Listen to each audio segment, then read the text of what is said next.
Hello, everybody. My name is Frigid Hyperion. Never mind the delayed intro, Emily. Um, Welcome back to the Wild of Wildemount campaign. This will be session 36. Last time we played, we're spending the nights outside of the Otter folks' home when we noticed that there was a little inlet just at the base of the waterfall that seemed to go inward. When we investigated, there was some moss and lichen all over the tunnel that we were going through that had not been, or that shows that the tunnel had not been used in some amount of time. When we got to the end of the tunnel, we came across some kind of cave, some kind of installation of a bandit hideout. Not knowing that at the time, Soren goes ahead and looks around the corner to find Gregory, and immediately uses Charm Person. And then after the blunder that he created, we had a fight with them that resulted in both parties walking away. We left the inlet, and we let the Otter folk know. And then we spent the night, kept our watches, and then in the morning we went back in to go apprehend those bandits. And, well, if you watched the last fight, you'll know that with a combination of Hunger of Tadar and Thorngrowth, it was a very one-sided fight. And now we're dealing with the aftermath of that fight. Joining me today on that adventure, we have Dawn as Soren, Rocky as Edward, Kale as Brine, and Lily would normally play Wind Chime. And then Emily is our dungeon master, who I don't know where she is at the moment. Right here. I don't see you. Oh, it closed. I'm so sorry. I was closing like a trillion tabs. I'm not gonna lie. I had so many tabs open. It was a little ridiculous. I couldn't even see what they were. Okay. But whenever she is ready, with a recap and intro out of the way... Why is there a tab with the video of a seal playing a saxophone? What the hell? That actually was a tab! You're not even wrong! That was a tab I did have open. God damn it. Oh. So, we pick up currently inside of the bandit hideout, where we have, as Cameron so definitely explained, have finished taking everybody out. Majority of the people here are unconscious, and the few that are awake have said that they're compliance. And we leave that here. All right. Guys, we need to probably make sure everybody's well tied. Which one of you is the leader? I think we established the big bulky one in the armor over there. Yeah, the one with the eye patch. Is he out right now? Yes. Yeah. All right.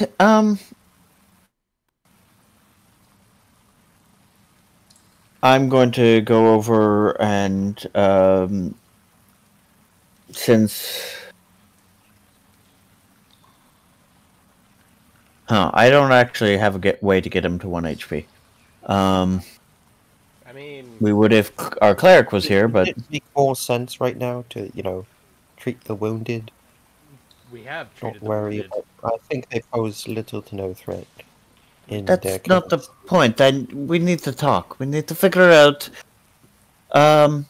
Essentially, I don't think harming the person you're trying to converse with would have any semblance in a functional method of diplomacy.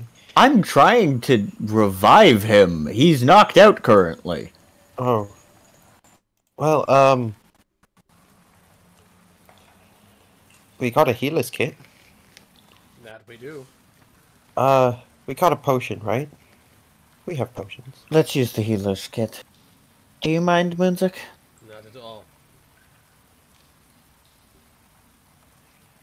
Using your healer's kit, Runzik, you spend a few moments patching up various wounds. You see that he's not actually that harmed. Like, he doesn't have any lasting wounds, just mostly just unconscious and stable. But you spend the time it takes and use a bit of smelling salts, and you see with a big old breath, he kind of like gasps and groans as he puts his hand onto his head before looking up and giving the person who is hovering above him right now, Moonsick, a look of disgust. Disguised as Cheem currently, I should Yes. reiterate. So, I'm glad you're awake. Ugh. So we walk down a tunnel wondering what's going on, and we're attacked on sight. Care to explain? He kind of glares at you and says, the way I see it, you walked into our home. Trespassing. Let me put it another way. We are Decided to beat us up, cast spells on us, kill some. He looks around. You see at the pile of people on the ground, unconscious. Nobody's dead, first off. Second off, let me put this in a more known light. First off, we know that you guys have smuggled. Second off, we have multiple people here who have writs of law enforcement. You can continue blustering and we can see whatever bounties is on everybody, or we can talk and come to an agreement that doesn't involve every single one of you going to jail. And we do have ways of transporting every single one of you. You see, he looks about your motley crew, and although not the band,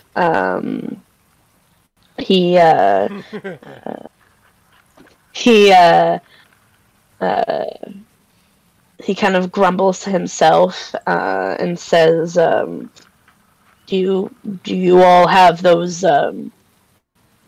badges or writs that you were talking about?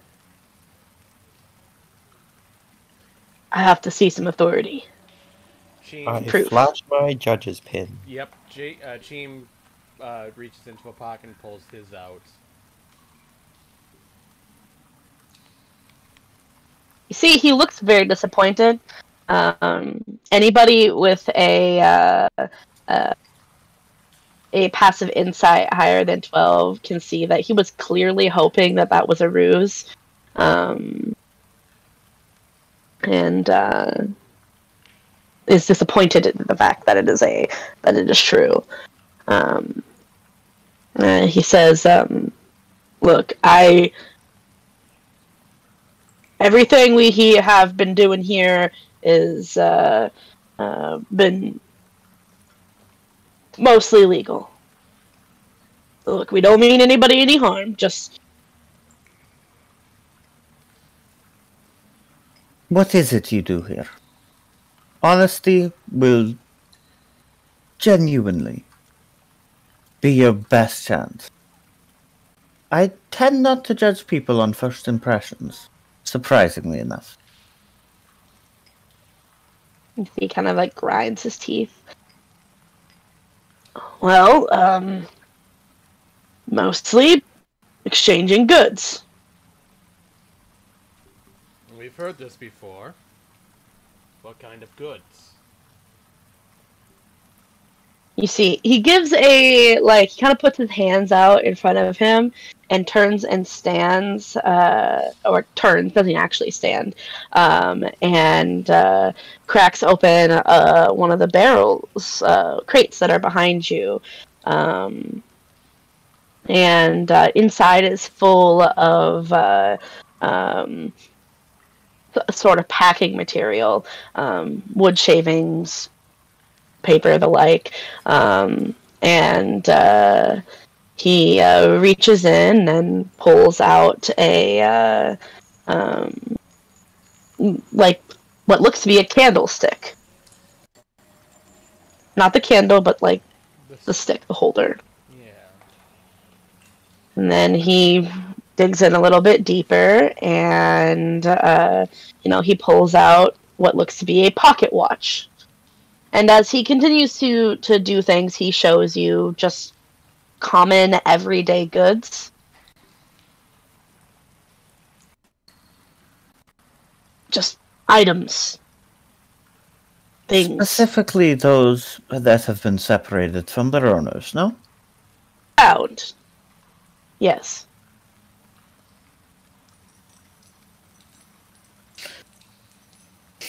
What did you say? I didn't hear the first little bit of that. Found. Found. My detect thoughts is still up from the previous section, right? Yeah. I would like to. He's a fence. Surface thought. What he is thinking right now is how he can avoid using any incriminating terms. But he's clearly a fence. Like, he works with a fence, I should say. Smuggling goods. Are you illegally the one who, I'm gonna ask, are you the one who happens to find these goods? No. Simply Yeah. get them to the people who need them. Do you What have does a the name? say on the honesty of that statement? Yeah, he's being honest. Do you have a name for who does this? Or is that kind of thing strictly confidential? You're talking about for who I distribute goods to? For who gives you the goods? Well, not really in the habit of saying names beyond their code association. I'm gonna put my foot down and I'm gonna say, well, I mean, to be honest right now, it's either your head or theirs. We can either, whoa. we can either have you testify against them and, at least grant you some form of immunity or anything of the like, or you can go and pay for, the deeds that the people who, quote-unquote, found the items have committed. I don't know nothing. I meet with a guy. Ironically, his name is Honest. He gives me most of the goods. I also meet with somebody named Ruff and Fast as well. Those are my main people I talk to, but I talk to many. There's countless. But I guarantee you that those are not their real names. Most of the time, the people, we don't even feed them. Not really. They're hooded, covered. Have they ever used the word myriad? I am familiar with the myriad. Not intimately, I should say.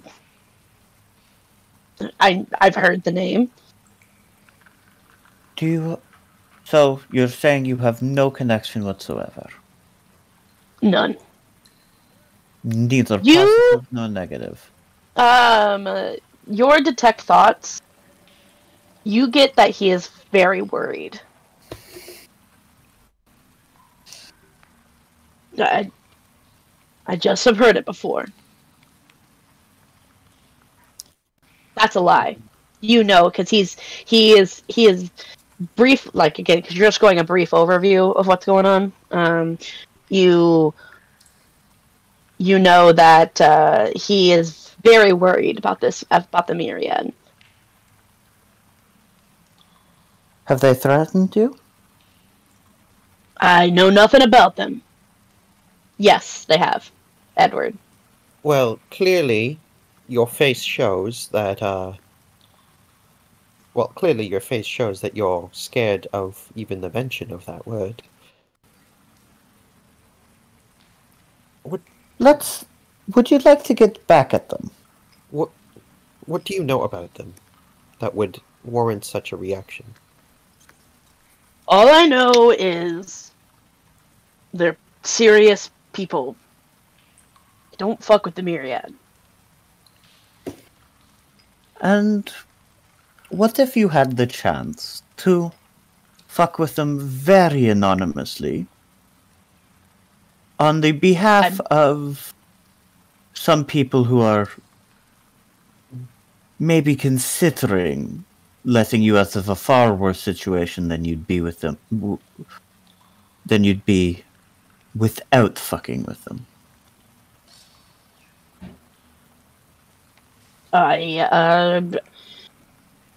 You see, with your passive detect thoughts, a worrying of constant, like, information, analyzing the situation. He looks and says, I would very much like that, he says. And you see, passive insight 14 higher, gritting teeth, his his face is strained as he is saying that, and that he appears to be lying. Your detect thoughts is giving you the impression that he will do whatever it is that he can say to get himself out of this particular situation. But he has no intention of messing with the Myriad, as constant thoughts of what they would do to him. Well, the first step of that, given that you'd like that so much, would be being honest with us and telling us what actually happened, given that you've now admitted that, yes, that's happened. First steps. Show of trust, right? What happened with the Myriad?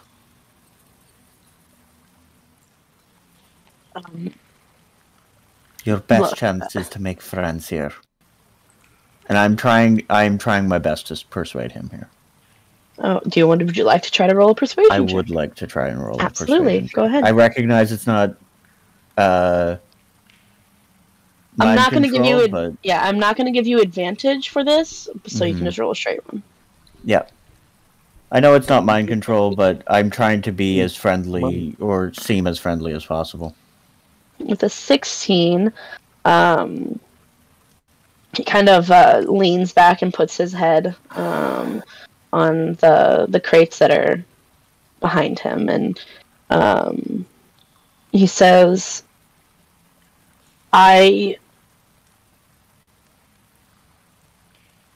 it's hard to start.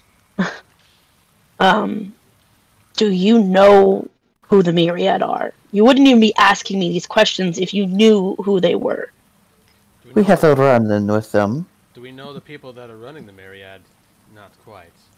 We know that they're an underground criminal organization that have had ties with, let's say, people that we've put a stop to recently. The Myriad, they're not a organization that is, your classic band of thieves or organized crime. The Myriad, they have their hand everywhere. They are assassins. They destroy names and people and places. They make things disappear. They are an organization that you cannot mess with. I would love to help you all and get myself out of this fucking situation. In in all honesty, I can't mess with the Myriad. I still have people that I care about. I can respect that. Alright. No fucking with the Myriad.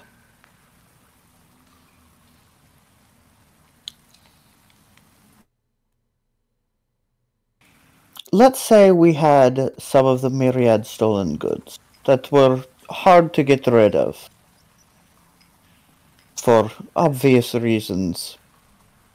Would you happen to know a smuggler that would work loyally and give us a good price? He laughs out loud, and says, "Stolen Myriad goods." Well, family adjacent to the Myriad anyway.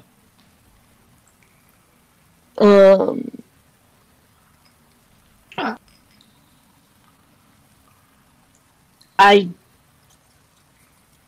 barring all questions on how you got access to things, of course. My recommendation: burn it, destroy it, throw it into an exponential plane, and leave it there.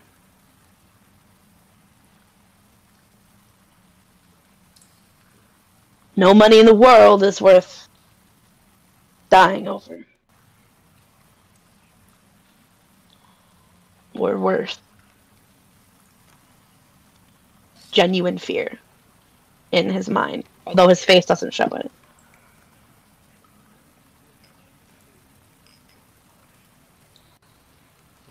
Well, that response at least gives me some knowledge as to how afraid you truly are of them.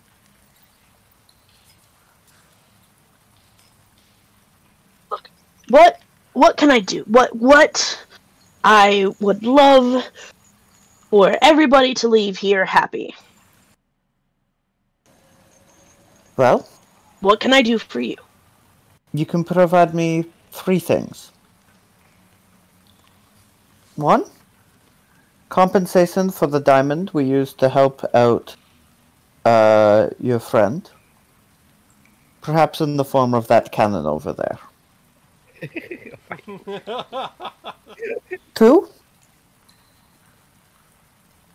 a promise, and I recognize that it won't be necessarily binding in terms of trust, but we are spellcasters. We would know if you broke it. That To emphasize the... Oh, sorry. you actually say that. To emphasize the sort of, like, we would know if you broke it, I'm going to attempt to pry directly into his thoughts. Okay. Send detect thoughts into the chat, please. He has to make a wisdom saving. This is mostly just to sort of, like, reinforce the idea that we would know. Of course. Go ahead and send that to chat, please. Okay. Detect. Oh God. Ooh. That's gonna be a fail for him. Yeah, that's a fail, but I just need to read this. Detect thoughts is a complicated spell. Oh, my bad. Yeah. I pinged it twice. Eh.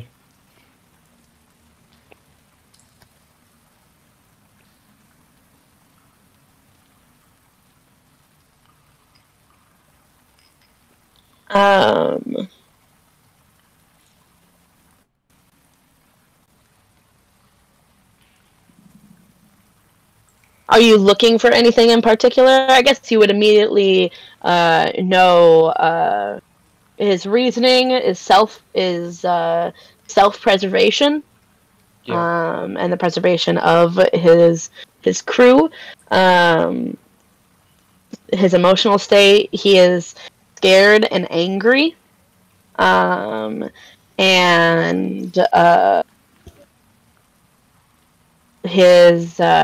the something that's really looming over his mind is his son.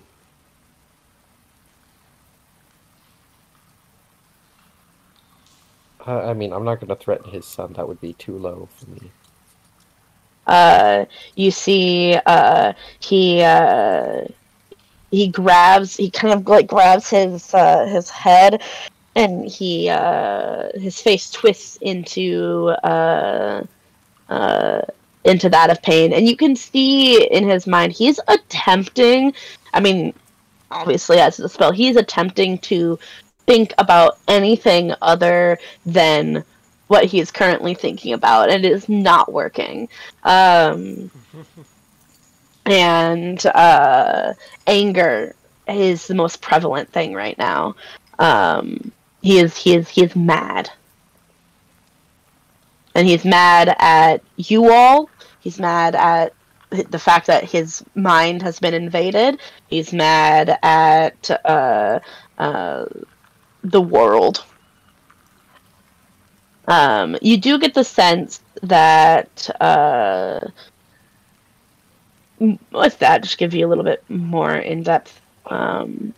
That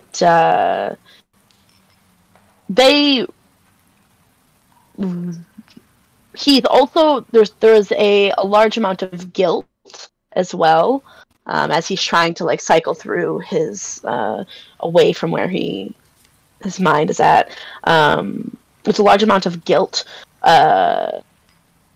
in the business. He's guilty about what he does, right? It's not honest work. He knows that, and that is something he thinks about all the time. He's guilt for putting the group in this position, and worry for everybody's safety, although you have told them that they are okay. He knows that you guys are very dangerous, and he is worried that this is all his fault. But what's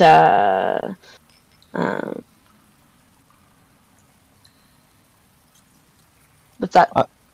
I'm going to continue going because I would not know that had just happened. Other than his facial expressions. We would know. But the promise would simply be to not cause any more items to go missing.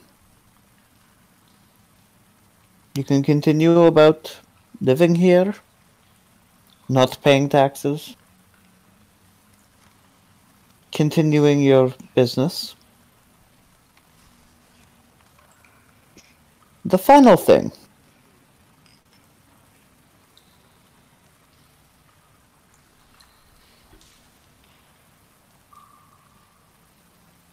That agreement, the compensation,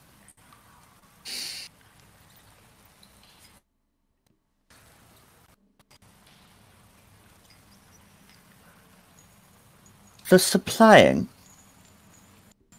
of weapons when they show up to a certain resistance group forming not too far away.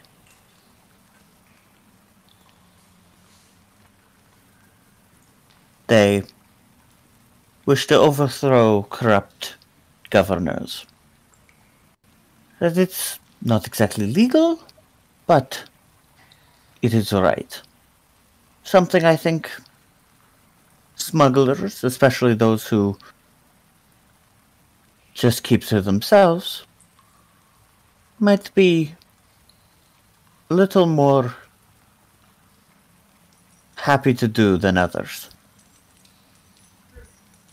Get to do something right for a change, right? He He nods his head and agrees to those terms.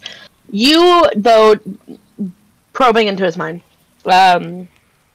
you are very much aware that Edward, whether you say this out loud is Yeah. whatever you want, that he has no intention of stopping his illegal business in terms of smuggling and trafficking.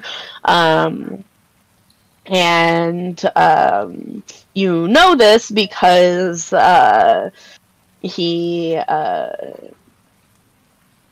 it harkens back to the fact that he is a hardened criminal, and he has these flashing moments in his mind where he was arrested for getting into a bar fight and fined ridiculously, and the bar fight led one thing to another, and he kept making a series of really bad decisions that are just kind of rapidly cycling through his mind, and in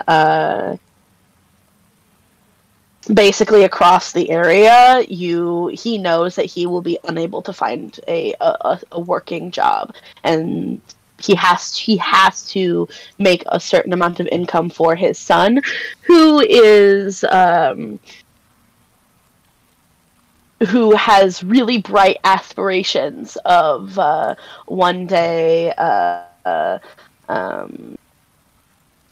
going into medicine in particular, really lay it on thick. Yep. I'm going to pull Brian aside. I'm going to say, what was this whole thing about smuggling weapons? Do you really think the Sovia family is going to go down without a fight? Especially with the Myriad on their side? You want to leave the rebellion unarmed? It's not about that. I mean, well, I dug through his mind a little. The burden of guilt for doing all of this is something that weighs heavily on him and upon his responsibility to care for his son. Do you think this is the right thing to subject them to do? To support the rebellion of unjust leaders? While giving them a possible contract to continue doing so? You just said he was doing this to support somebody. The point is both of us can agree the Sovia family is a blight that should be cut off. Are you sure this is the best way to do this? I'm going to include the others in on this conversation as well. Yeah. This is a group huddle, I guess. Look, I know this may not seem like it, and I know you see him as nothing but a hardened criminal.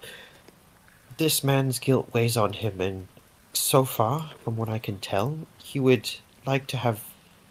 Well, his big wish is that he would wish for at least something that isn't so unscrupulous that he wouldn't be proud enough to show his son, so that his son would not see him for the criminal that he is being.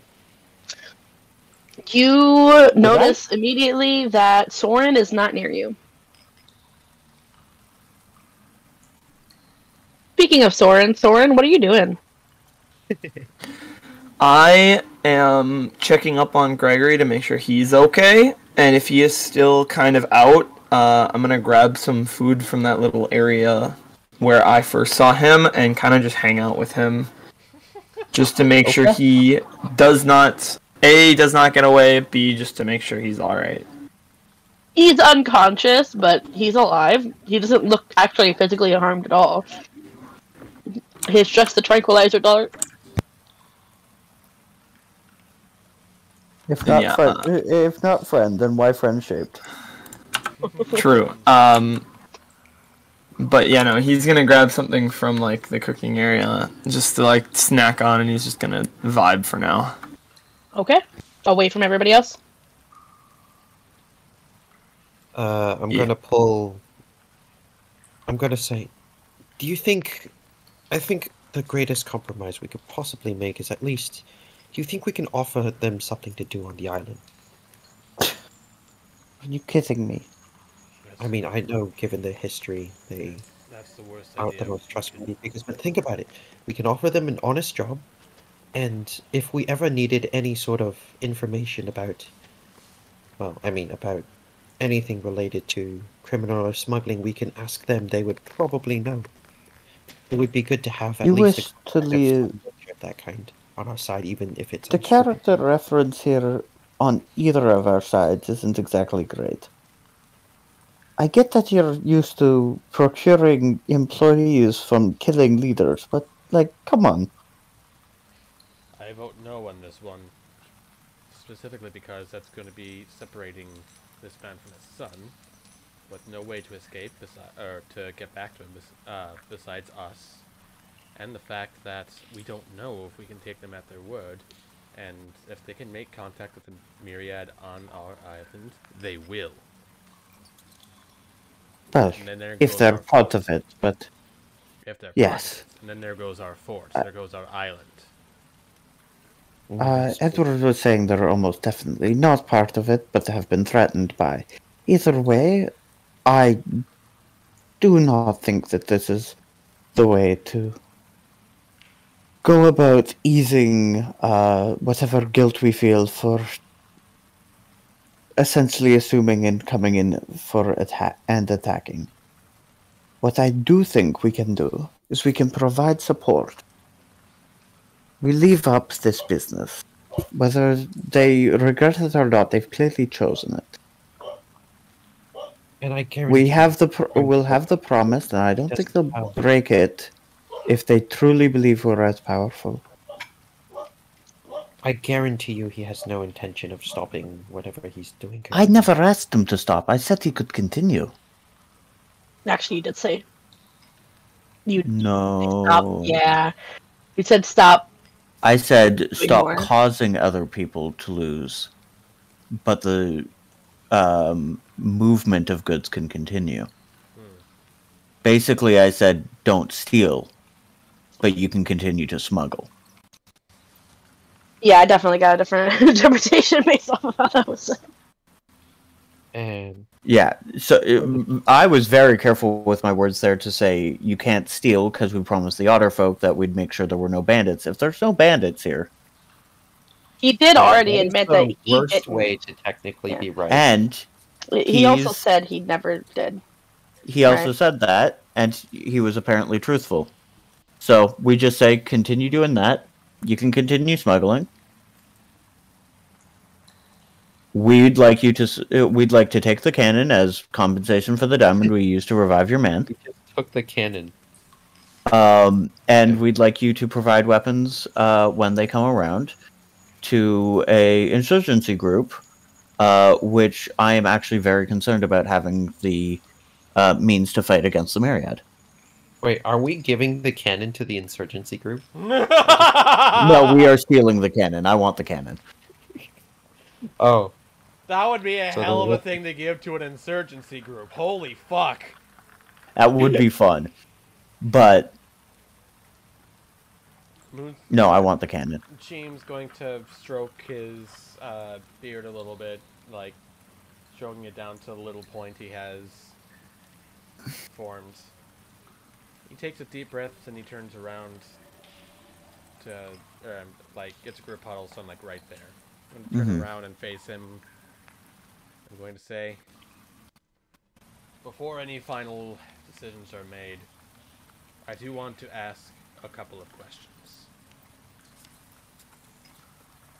I imagine that, have you, with your moving of goods, have you also moved people? No. Messy business, that.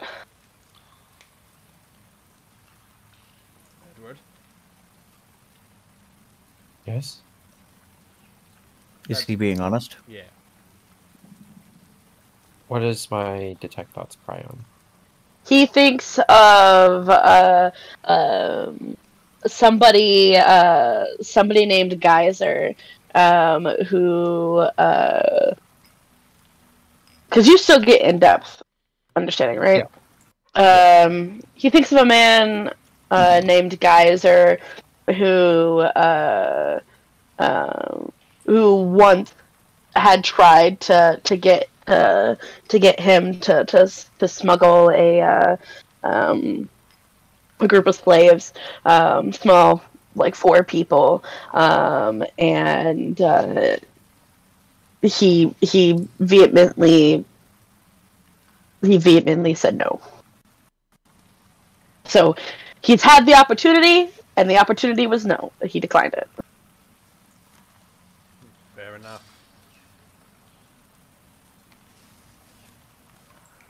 Well, that answers the other question that I was going to ask then.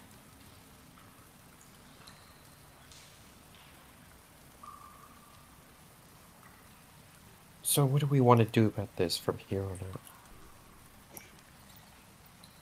I'm also going to go into behind that wall over there and see if there's anything else that we should be concerned about. I'm gonna start patching up any of the major wounds. I don't know much, but I'll do what I can. I know We've that already made sure they won't die, but Windchime and I have already helped with a lot of the burns on the woman and that man. So hopefully the good. other wounds shouldn't be too hairy. But and he's going to hold out his medical kit. Use it if you need to. It'll help. alright, thank you. If you'll excuse me. He's gonna go over to the door here, and he's gonna try to open it. If Yeah, it's unlocked. it's unlocked, okay. It's open actually right now. He's gonna step through, and he's going to look around the room. With a 5 perception. With the 5.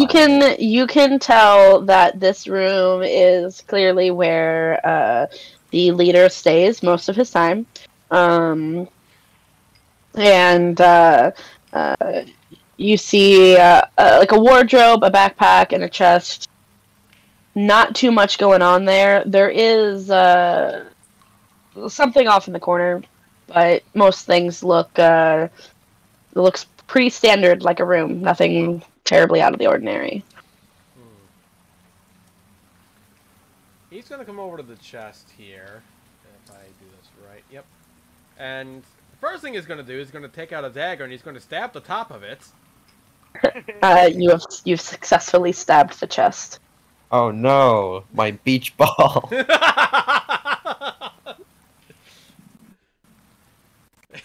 Like I hear it, like I imagine this makes a very loud crunch sound.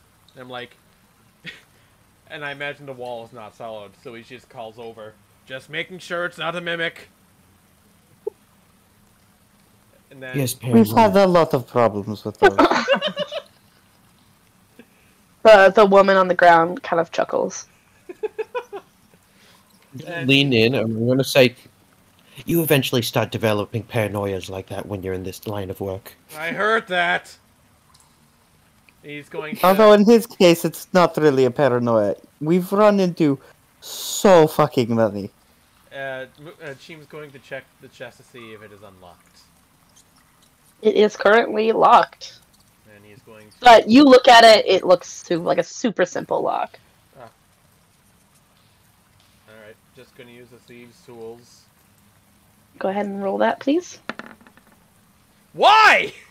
The 12, yeah, you're able to The 17 get in there. because of the gloves. Oh yeah, 17 easily. Just you pop that thing right open. What do I see inside? Mostly like various personal belongings, some paper that looks to be identification for himself, some court papers that are kind of old and yellow, and you see a bit of gold, quite a bit actually. You're looking at just rough estimate, probably 200.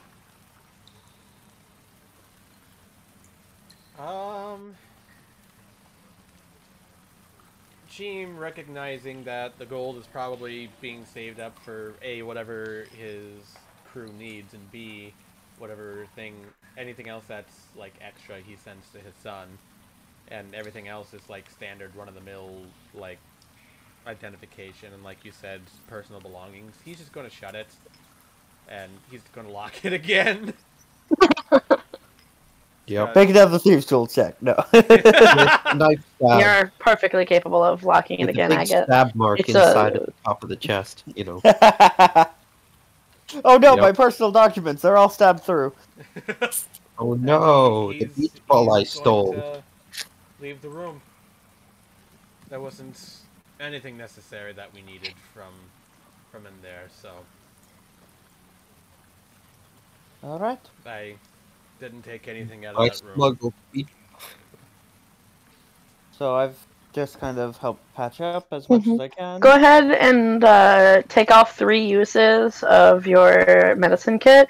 Okay. Bandaging and putting ointment and creams on everybody. People are still unconscious, but like some of them are more like kind of just like a couple of them have, after being patched up a little bit, are kind of more like rolling on the ground. Clearly, all of them are alive, and Right. you know, as good as they can be, given the situation.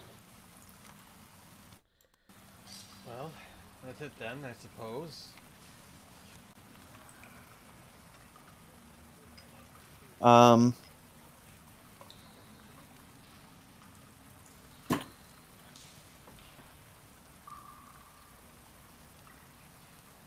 So time to take the cannon, and I'm gonna hand Moonsick the rose. I'm gonna say, I also have to make a call. How do you normally set up a drop for weapons or the sort? And he explains to you his process of a meeting location, a series of you see, he's got a fairly complicated system for like caches and whatnot. Is he describing thieves' cans? Yeah. Moonsick, like halfway through, is going to be like, actually, with that, I can probably take care of that. I'm gonna flick him one of the sending stones then. Want to set up a drop? First one on the house? She's gonna give a wink. And I forget, the sending stone, does that go to, hold on, I'm confused. The sending stone, is that just the one of the 2 that she currently has on her? That sending stone currently goes to Thorian. Thorian, yeah. Goes to Thorian, you know, who's dealing with the resistance. Basically, we can ask him if he wants a drop, and if he does, you know, here's where he needs to go to get it. Right. Yep, he's going to step away, then do that, because he's going to use his regular voice to contact him. And he's going to... You do need to set that up, like, with a, with them, so they also know the code, I guess? Right. Oh. Well, the good news, yeah, that's fine. So after having this conversation and setting up the best she can, you are able to contact Thorian, who,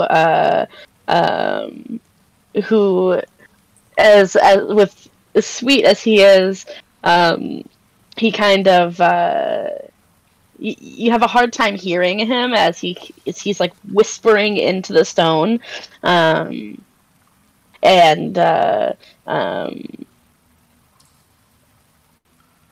has questions, but after you kind of get it all set up, we'll just say that Okay. for a weapons drop. just outside of the city of Phelan. Yep.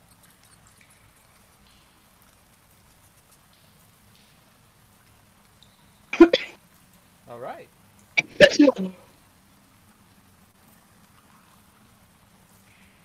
In a barrel, in the middle of a clearing. God damn it. I'm just kidding. I'm just kidding. If anything, I was planning on, like, up in that campsite, the outer folk said that not a lot of people know about it. Like, hide it in a shrub near there. With some markings on the tree. Yeah, not too far away from there. That's fine. Yeah.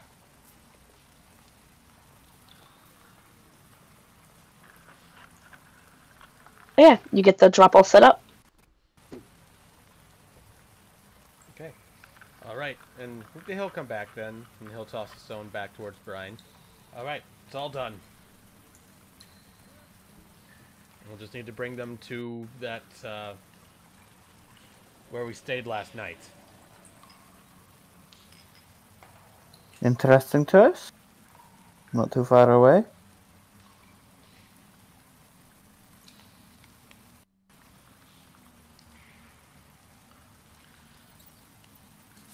I figured it'd be a good place for us so we can get going right away, and then also it's a pretty distinguishable location, and also a location that not many people know about, so...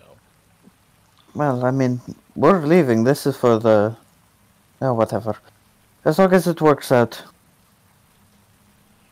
I mean, we gotta get back up out of the river anyway, but we'll take care of that when we actually start moving the equipment. Okay, I'm very confused. They don't have the weapons here. You know that, right? Oh, no, I Yeah, didn't know that. this is them basically getting weapons, and then when they have weapons, Okay. making sure it gets to them. I did not know. Okay. Regardless, you guys get it all set up Yep. as for rendezvous points between here and the Resistance.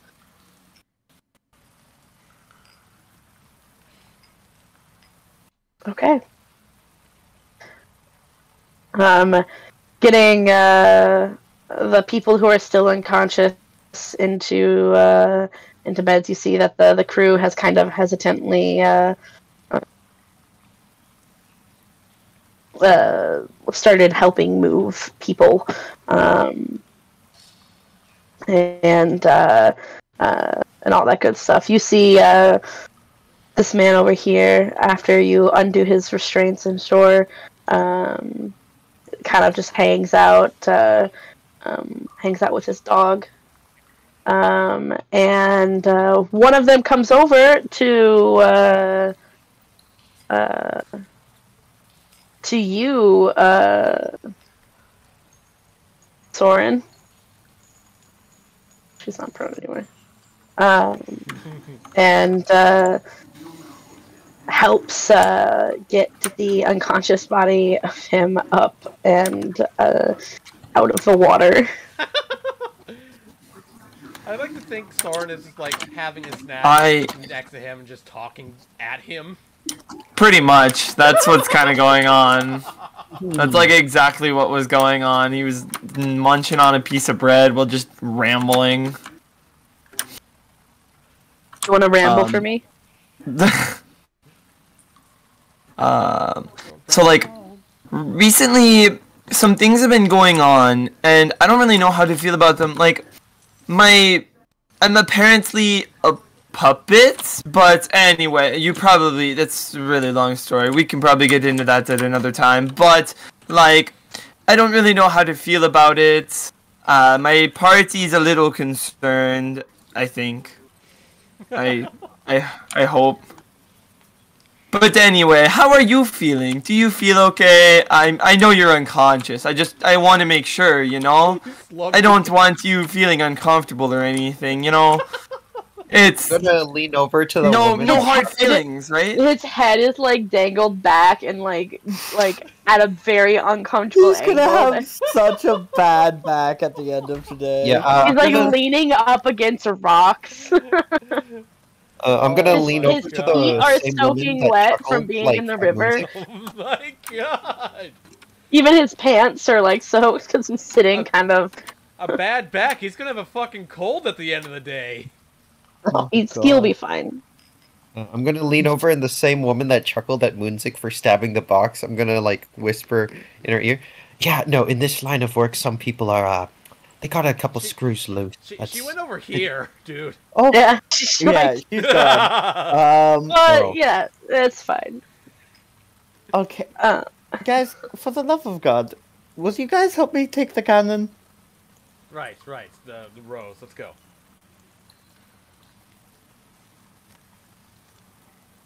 You see a longing look of sadness as the leader watches. I never got to use it. Totally could have helped us out in that fight we just had. Something about a cannon? Except that we got past it in like 5 seconds. You see once you plant the rose into the stone ground and activate it using Mage Hand, I presume. Mm-hmm. You kind of push and wheel the cannon down into this massive cracked and fractaled ground. There's a hole that appears. You realize that it's not quite as big. It's a little bit hard to get in, and the side. That's what she said. God damn it. To just kind of like push and shove it into the hole that That's fits. also what you said. Because it is bigger than I 5 can do feet. this all day. And with a clatter and a clang, you push the cannon into the basement of Firewatch Island. To be its own puzzle later. I still don't understand why we couldn't have sent this to the Resistance. Because we needed a cannon. But why? The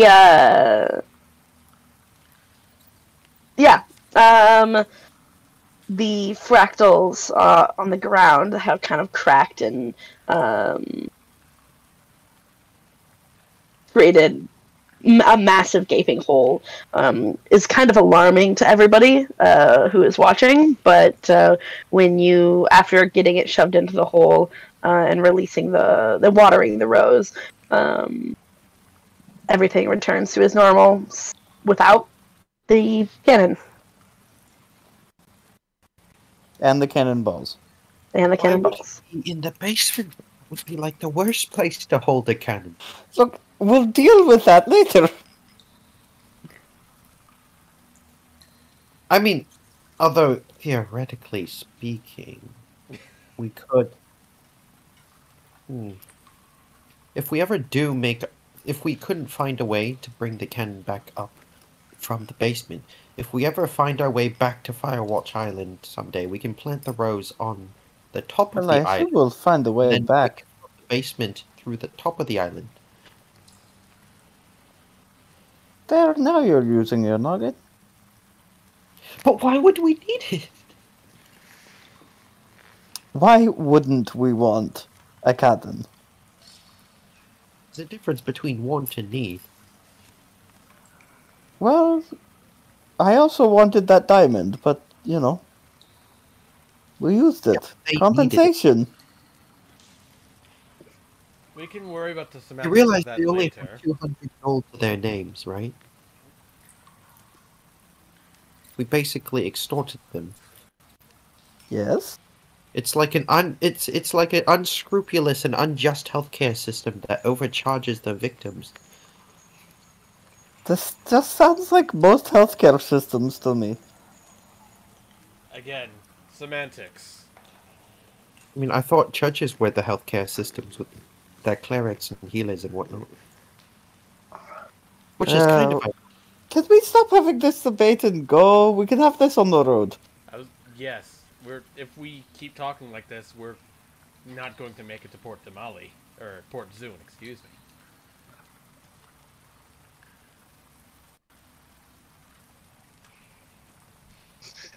And with that, I assumed a lot of you leave. Yep. Mm-hmm. Anything that anybody wants to do before you guys trek your way back? Not really. Wonderful. Bidding you an adieu. A lot of you make your way back to the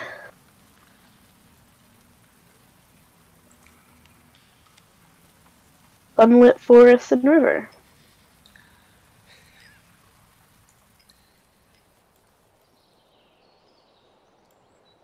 I had zoomed out so the resolution of the picture could smooth out, and I didn't realize, I forgot that there was the big Otterfolk token there, and I thought for a split second that was a boss monster, and like, what the fuck?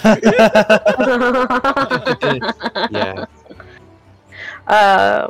As you all make your way to your horses and camp.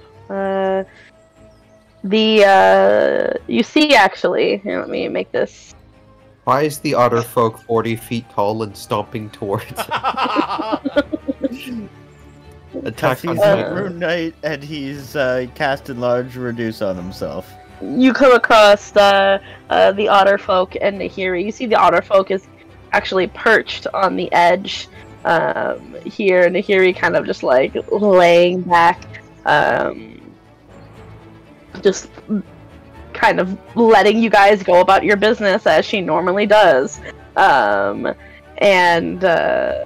listening to the chatter of the otter folk, who looked diligent with a harpoon aimed at the the tavern.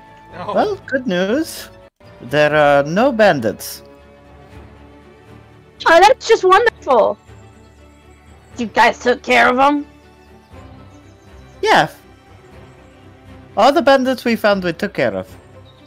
Wonderful, wonderful. And no Let's blow deaths it up. either. It cannot be better. Well, Wait, where are they? Oh, well, we sent them to a place where they'll be put to good use. Oh, sounds intense. Well, you guys blow up the cavern? I didn't hear anything. You're right, we totally forgot. Oh, right. This thing. They never use that entrance anyway. Plus, they very much could believe it got blown up earlier. So, That's true, too.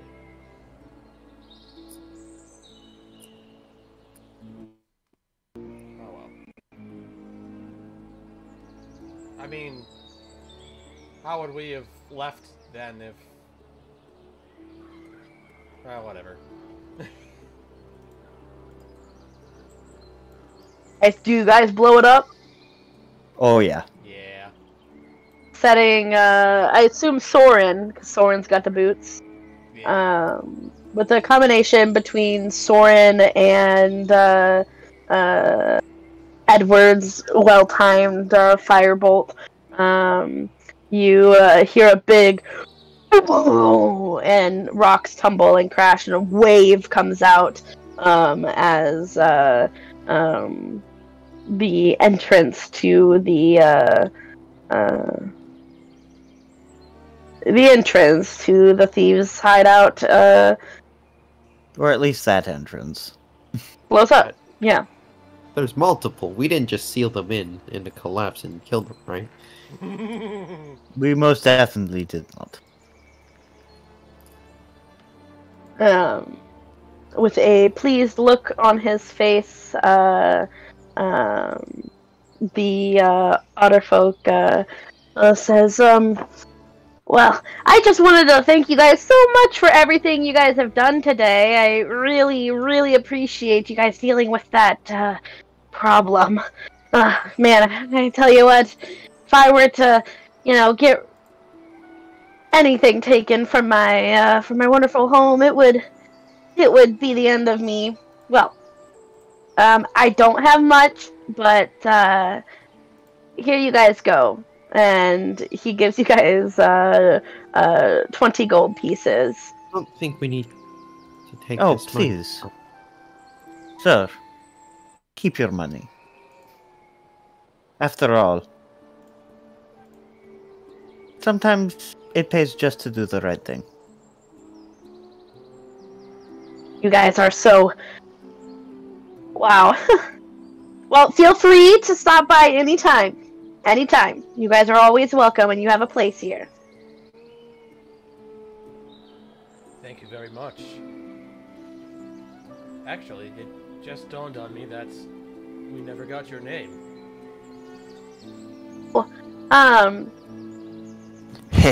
Done. Oh my god.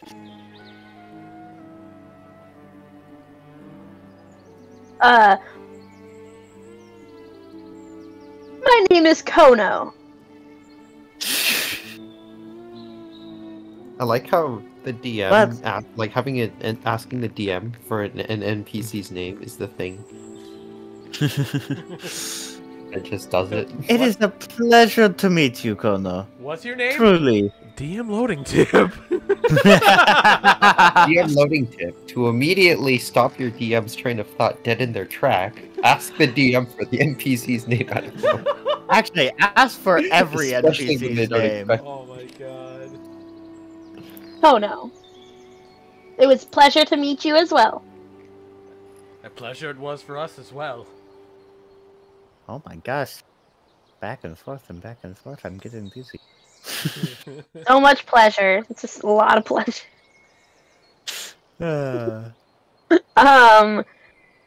And with that, you see that the war paint covered Yeah, otter paint folk. on? Yeah. He had more paint, Makes his way back into his home.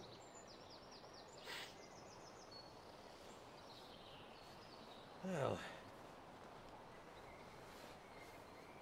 that was a good morning. Yeah. So those threats, got a cannon. I'm really focused on That- that cannon. Oh my god, you guys totally got a cannon? That is Right? so fucking cool. Edwards was like, what's the point of getting a cannon? Why we don't need a cannon. I don't understand what his problem is with cannons, but this was clearly the only correct choice. You guys are gonna, like, have to tell me about it. Not that I care, but I can't deny I have a little bit of curiosity to what happened. As the lot of you get back on your prospective horses and start making your journey continuing to Port Zune. With that, I would love to have you guys tell me what you're doing on this leg of the journey.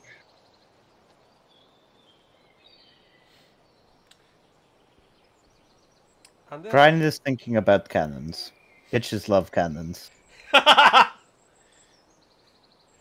Get this Okay. bitch a cannon. Bitches love cannons.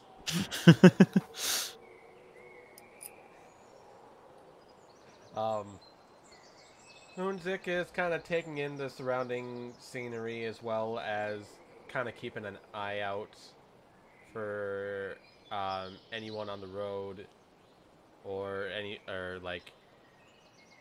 animals that they might see or like any traps that they for whatever reason might come across.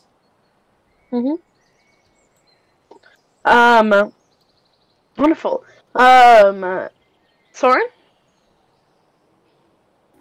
Soren is just kind of spending some time with Freya, just kind of sitting on the horse playing with Freya, just kind of looking around, having a good time with her. Just vibing. Edward?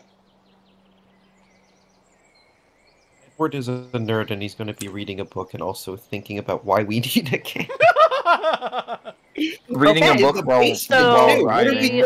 Riding a fucking horse. Car sickness. For Soren and Moonzik, can I please have a couple of perception checks? Yes. Knowing Edward, he would find a way to read a book on a horse.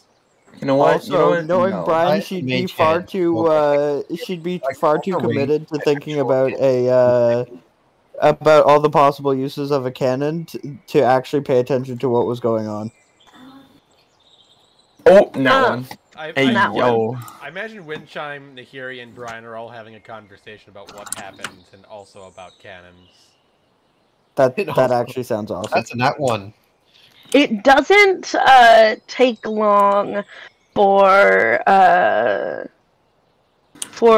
probably you're on the road for 20 minutes, not even, before you, Moonzik, and your form of Cheem, I presume still? Yep. See a fellow who seems to be looking pretty haggard up on the road ahead, walking towards you. Oh there.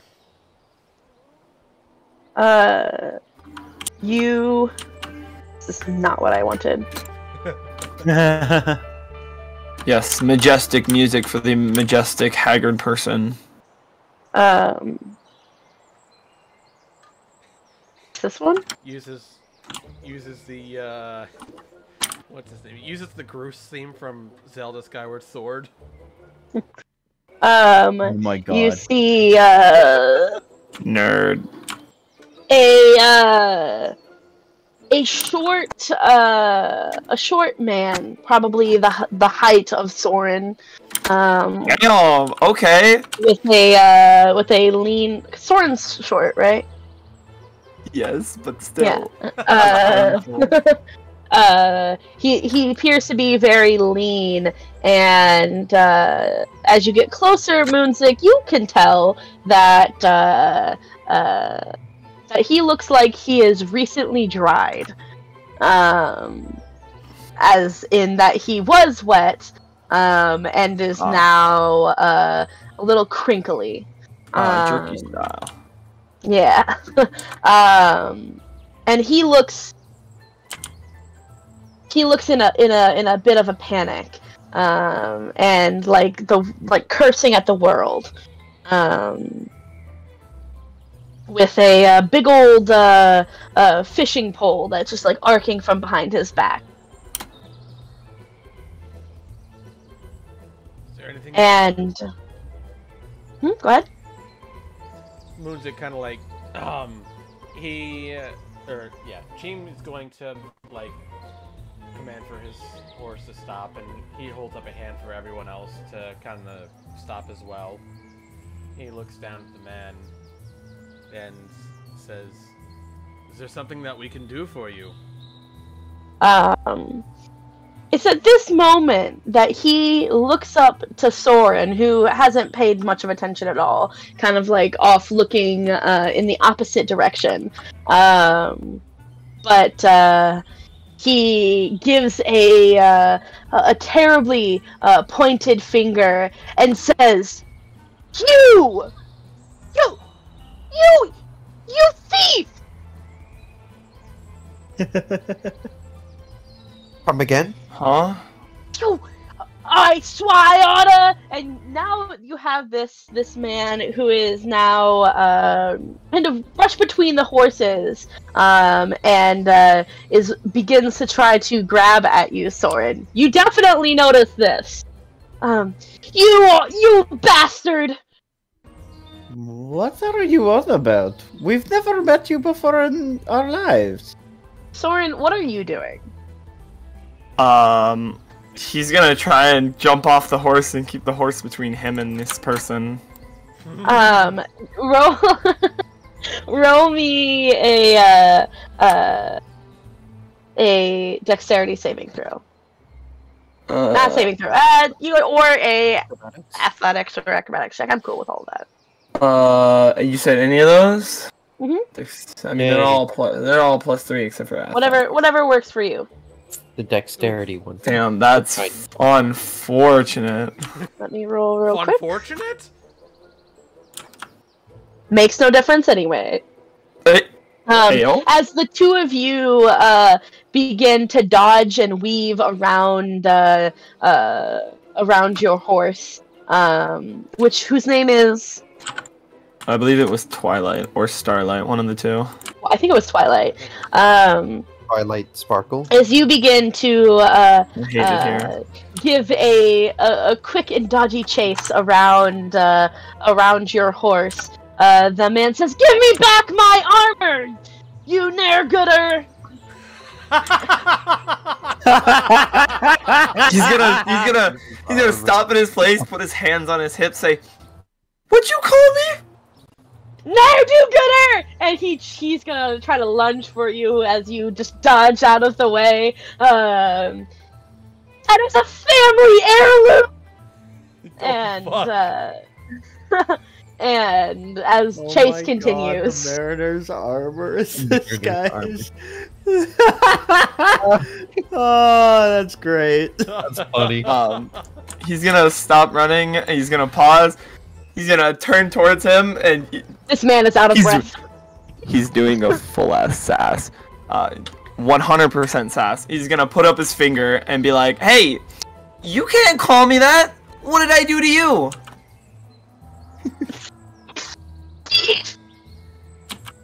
Call the authorities! They're far away, but god damn it!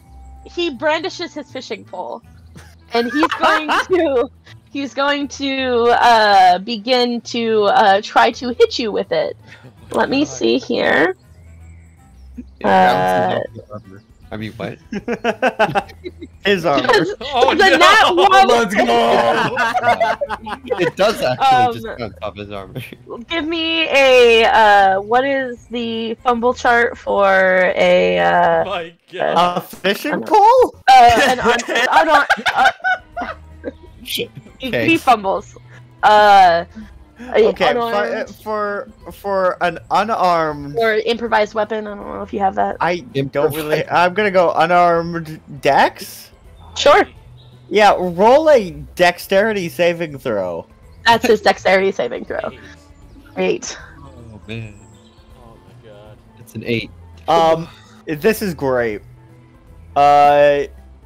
So can I just add the flavor that I'd love to for Go for this? it, please. So as he throws out his rod, That's what she said. the line just drags him forward, and he just completely whiffs on you, and he starts stumbling forward. Trips over his own feet and lands flat on his face in the mud. Can I try and catch him or no? This is his fumble. Okay. I mean, As you can try and catch him. It all it says is that you basically stumble to the other side of wherever you were making the attack, and then lose all movement. So he can't. He's kind of stumbled there.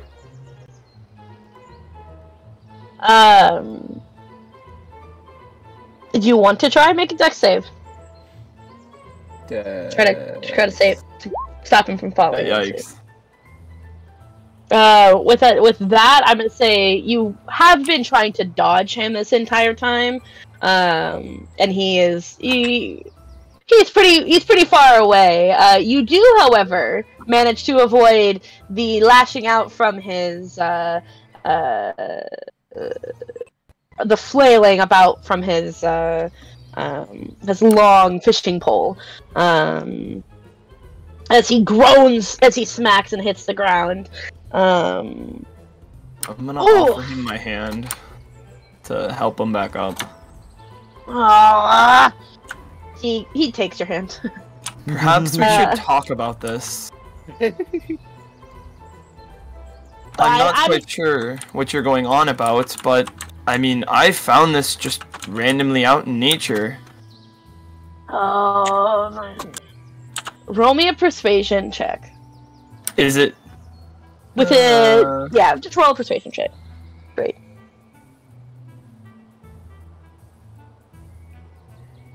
Oh So my 10. god. Okay. Okay. With a 10, you see he's kind of giving you this side eye.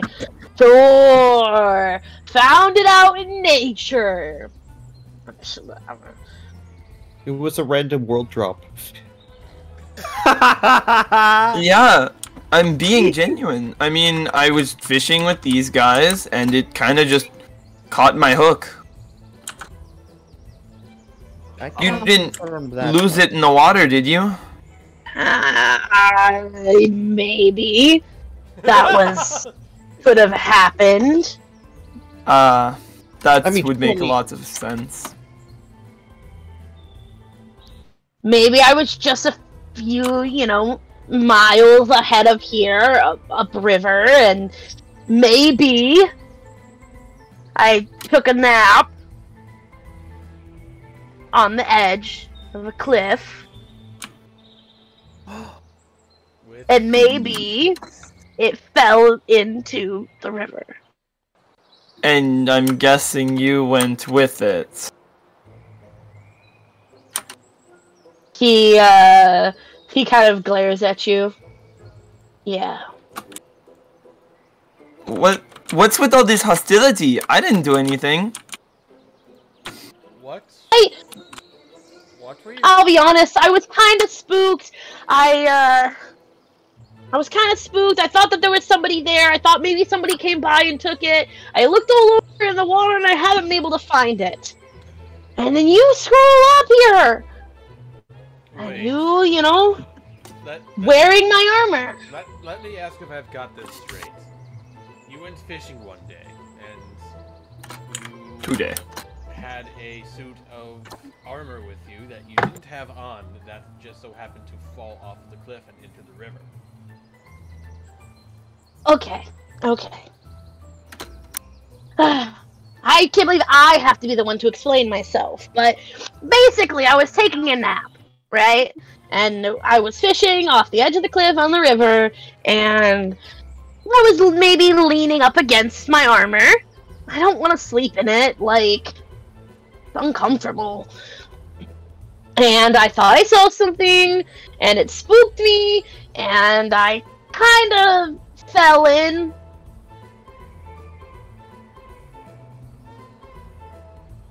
Two days ago! I've been searching it for it ever since. You know, it's kind of fucked, but how often do you actually find random bits of rare gear in rivers? I mean, I did find the biggest fish. You found a whole set of armor. Did nobody think that was weird? I questioned it once. But hey, I'm not going to complain. For some reason in this world, we just find random pieces of loot in the oddest places. I'm not really quite sure why, but we just do. I question the fact that you consider this. The heirloom! I'm questioning the fact that you consider this suit of armor to be a fish.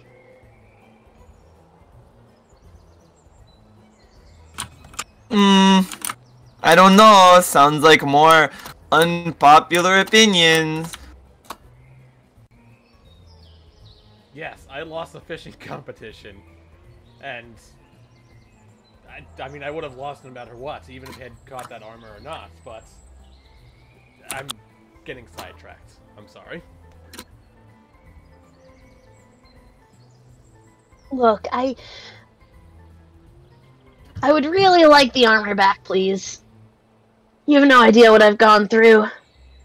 Oh. You see, on the back of his neck, as he's kind of now sitting here, he's got a couple of what look like bee stings.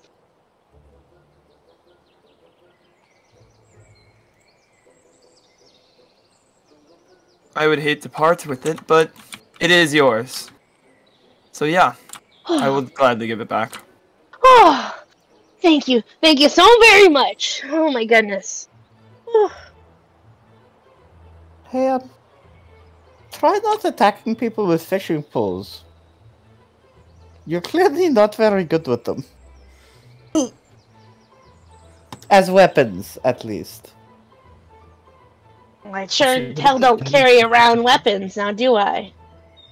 He eyes you all. You can see he's kind of like looking around and notices that like all of you are fully armed and armored, and Armor. kind of a flush of armor. embarrassment rises up his cheeks and his neck as he is clearly outmatched. But in his rage, it all seemed to not click for him. Yeah.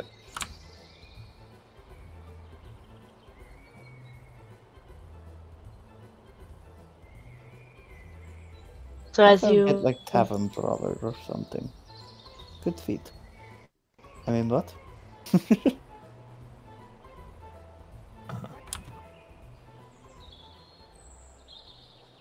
But so you take off the armor and give it back to this man?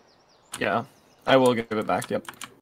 Well, thank you for finding it. I really appreciate that.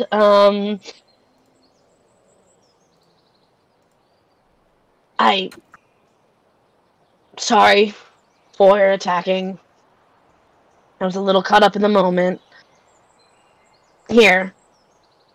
And he hands you a bracelet. It's not much, but It's almost work.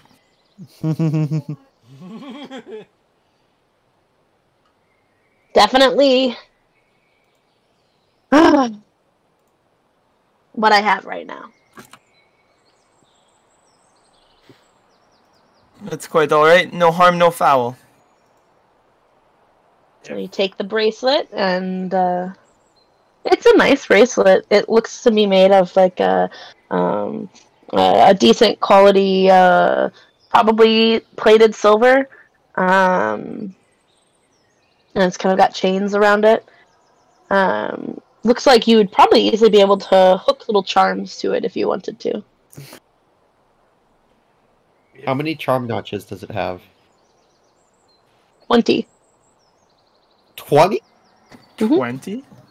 20? Charms. Okay, so That's a lot of real charm. quick. Okay, so I didn't get your name removing- on the way. What's your name, by the way? Oh my god. Oh, Zane.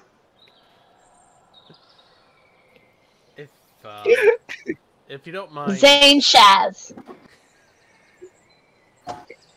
if you don't mind indulging an old man in his idle thoughts, what are you doing fishing on the riverbank with a full suit of armor? Well, sometimes if they're really big ones that you can get, you need to get in there, you know? Really get in there. And grab them. That's what she said. That's Good luck charm, too. Been in the family for generations. fair enough. You see, I'm on a roll. he is now donning the armor. As don't Soren going to takes it nap off, he puts it by a river on. with Like, that. it never touches the ground. He looks, it looks funny on him. Like, it looks like hand-me-down armor, although he's the same size as Soren.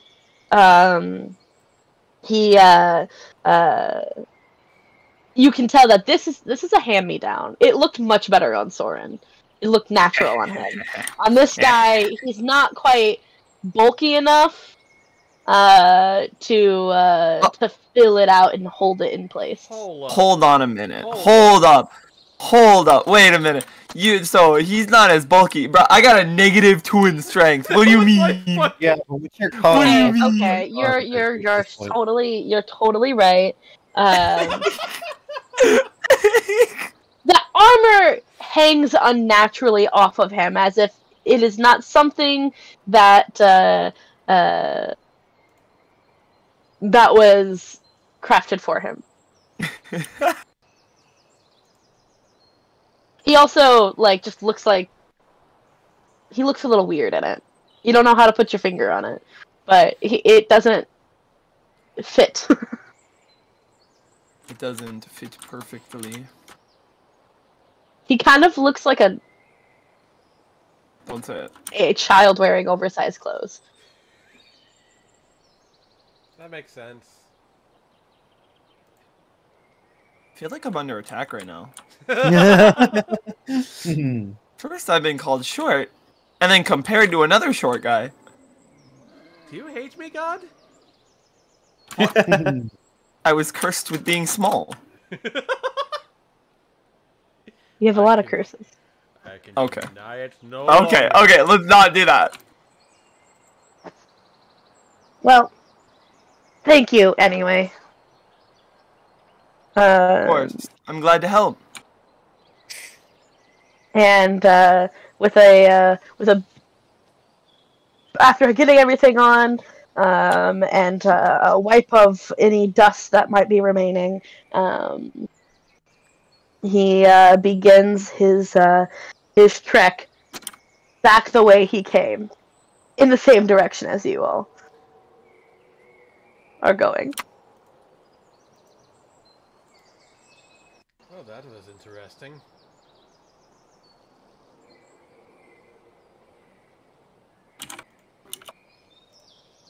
You caught the biggest fish in the competition and then you gave it away.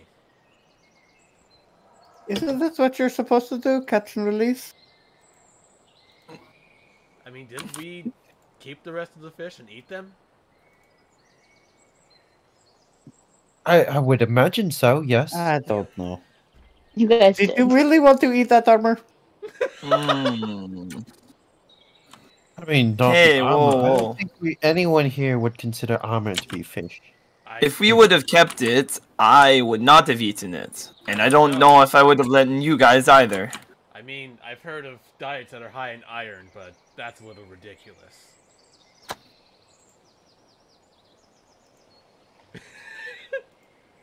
What? The Fury laughs Chuck heartily.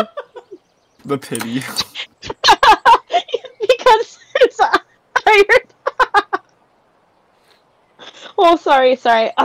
Yeah. Anyway. It goes back to normal immediately. Right. Okay. Anyway, let's keep going then. As you guys continue your trek, up ahead, now that you're traveling through plains, leaving the forest completely, these soft rolling hills, you notice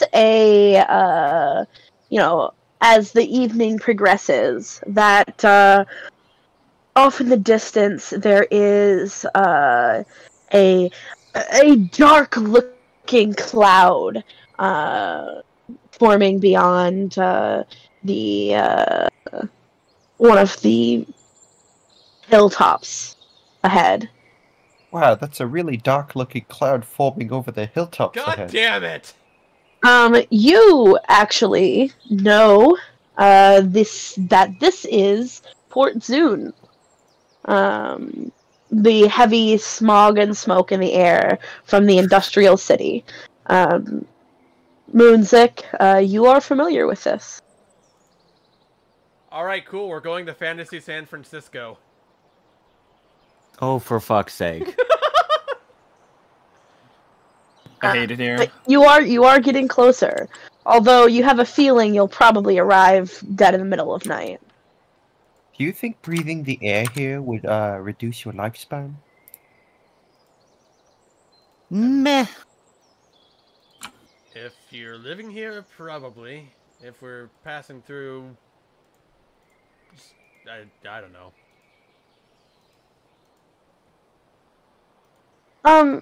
Moonzik, have you been to Port Zune?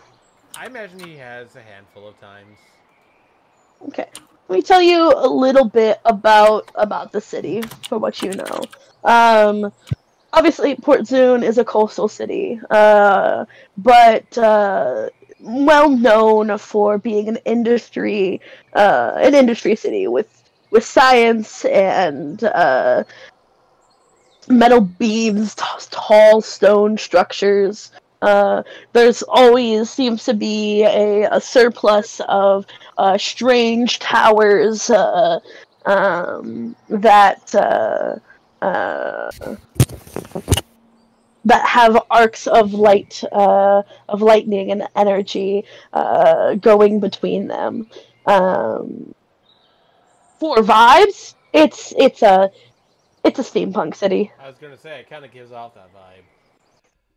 With all of that in mind, I imagine there's is there a skyport there like in Port Tamale? No, actually, it does not have a skyport. They can't get the rights to it. Wow. Okay. But that doesn't mean that there is not a surplus of flying things. The last time that you were there, it isn't uncommon to see little machine bots kind of roaming the skies and flying to various directions between schools and other guilds about the four spheres. I mean, I've never seen one of these in person. I've read about them in books. Quite a few. There's a lot of random studies about the intricacies of making these filigree automatons, but I've never thought I'd be able to see one in person. This is fascinating. There's a lot of stuff to see here, and it's very intriguing. Things of science are almost always a marvel to people who've never seen them before. You know that while the city is that of about 20,000 people, the majority of the folks that you see in the city are just passing through. Many it is. If you're looking for work, no better place to find it than Port Zune, as there's no end of laborers needed. Not to mention those who are studying science or magic. But that's a ways away yet, as you tell your compatriots about a little bit about the city.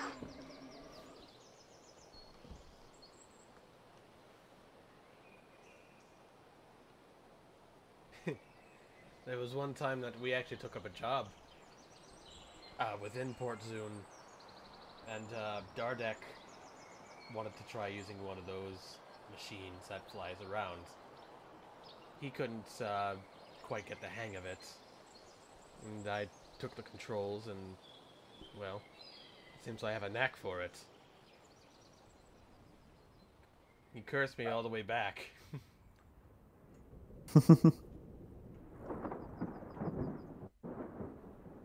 As you approach in the evening, you can hear the cracking of thunder from the cloud that seems to be looming heavy over the city.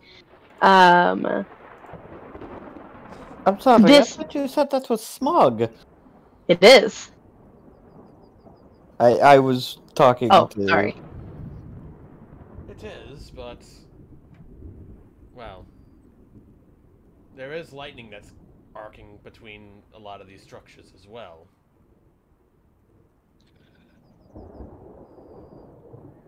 You can hear it distantly roaring and echoing across the plains. You can almost consider Port Zune as like a city of lightning. A constant storm.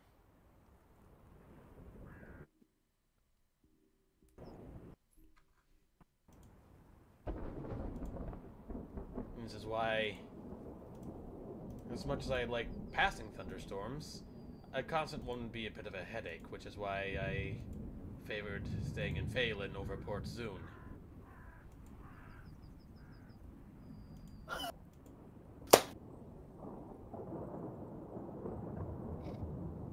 Well, Is it safe? I mean, if it I wasn't hope safe, so. do you think there'd be a city here? I've been near far too many cities. It's safe. Just so long as you keep an eye out and don't get hit by any of the flying contraptions. Edward, Cole might not want to fly within the city. Duly noted. I'm gonna unsummon Cole. As the evening progresses and you get closer, you all recognize the uh, what Moonzik was talking about himself, the tall buildings arcing out in the constant and perpetual smoke and smog of the cloud, with lightning energy cracking between the tall pillars of a city that is rather small in footprint, but tall in its height. Looks like buildings are almost stacked up on top of each other as you approach.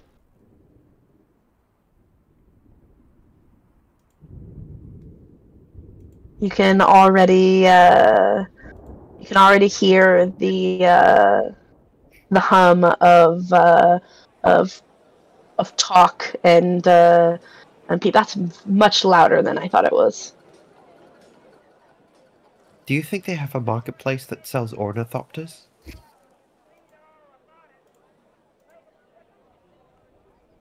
That sells what?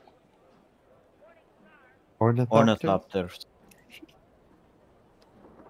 What is an ornithopter? Small flag machines. Oh.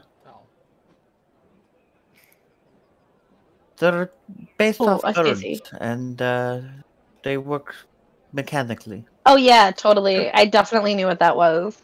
I would have so much experience with that. They do. Sorry. They do. There's some that you can control remotely, and there's some that you can pilot by riding in it, although I don't recommend doing that unless you're skilled in it. I mean, that would be like a vehicle at that point. It would be, and it's... If you're not used to flying like a bird and it's in and of itself, you might have a hard time controlling it. Yeah, I mean, do you think they would allow civilians to randomly just buy one and drive it around the city? Why don't we see more of them if people can? I imagine Port Zoon's probably the only place that they're efficiently able to operate. Really? Why? Why is that? Well, given on how everything is kind of mechanical in nature, it probably needs some kind of fuel source or something. Something to move all the parts. It doesn't just work off magic like everything else seems to? Not exactly. There's not someone up in those towers that's constantly shooting lightning from them, going from one building to the next. So this is a wild magic zone? Like the Feywild? You see Brian has a huge fucking smile on her face. Perhaps in aesthetic, but not quite in practice. No. I miss wild magic. They were always the coolest places, but While this lightning isn't controlled by any one person, it was built, constructed. It was basically designed by, I shouldn't say humans. While it's not being controlled by any kind of person. It was architectured by brilliant minds. They're all deliberate. so cool. So you could learn how to do this? One could if they devote themselves to it.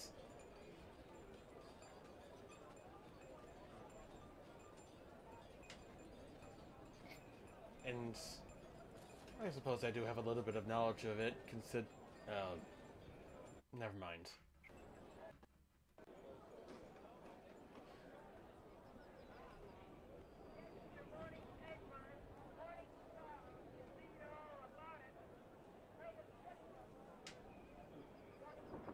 Okay. As you guys make your way into the city, where would you like to go? Well, given You that it's basically midnight. Is there a tavern nearby? Everything here is a tower. Tavern.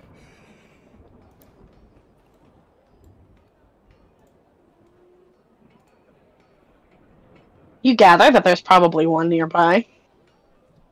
Although If I cast locate object on the nearest shelf of drinks, would that qualify? no, Is this a thing I can locate? Shelf of Not like an drinks. individual bottle of I mean, like we might just walk into some like a whole random shelf. person's home.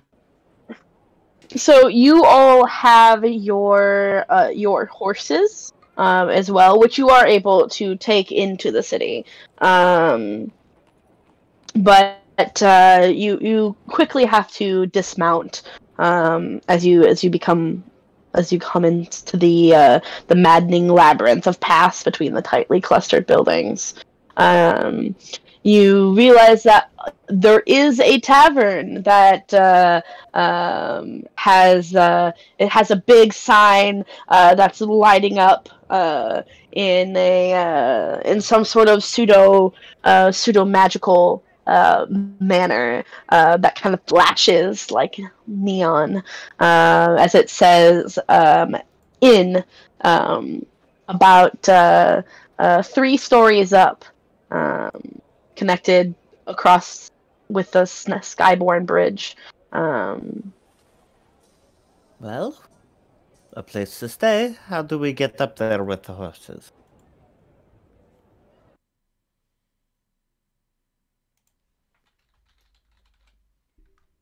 Munduk, you were talking like you knew this place so well just a few hours ago. Any ideas?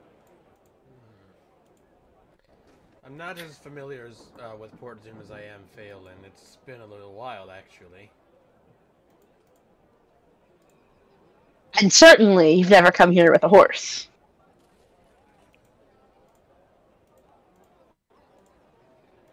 If I had to guess, I'd imagine that the horses would have to be kept on ground level. There's probably a stable somewhere on ground level, and then we'll have to come back and go upstairs. All right. Wandering deeper into the city, trying to look for your stables. You come across a type of person that you haven't had much interaction with. That is a man who you think is a man, you don't actually know, as they are completely made of metal. Wandering around, actually coming towards your direction. As he passes by, as you say hello, he kind of nods his head and continues past. Might we trouble you to ask where the nearest stable is? Excuse me? Hey. You know, We were... Sorry, I was... It's okay. We were wondering if you could point us towards the nearest stable. Yeah. he kind of gives you the overly complicated directions. As he says, well, you're gonna keep going this way.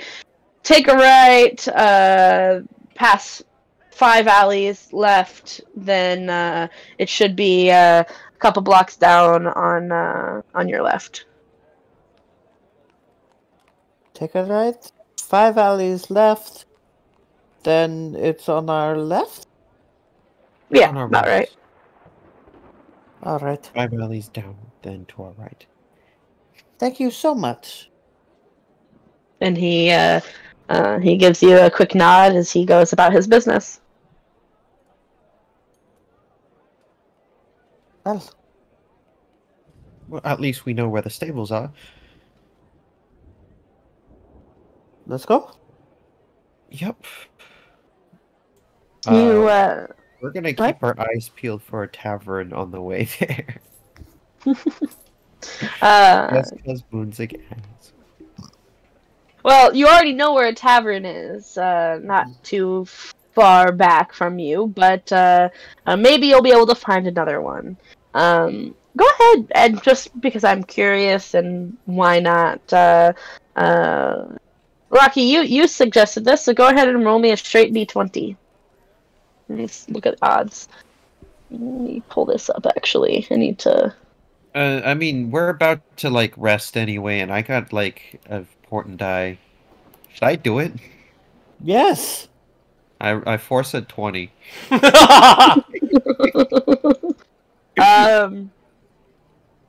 Yeah, you, yeah, you just so happens to be, right next to, right next to the stables that you have no issues finding. You come across, a 2-story, tavern house, called the Tinker's Tincture. And you hear that inside the tavern, there appears to be no end of mechanical whirring and singing coming from inside.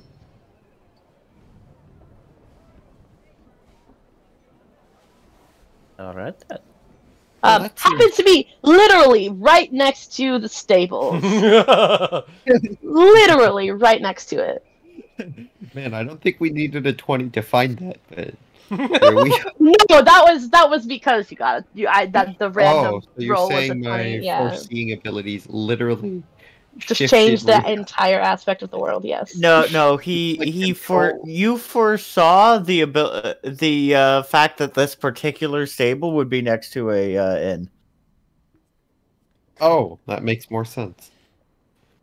You know what? That works. No, I foresaw the Warforge that would tell us about the stable.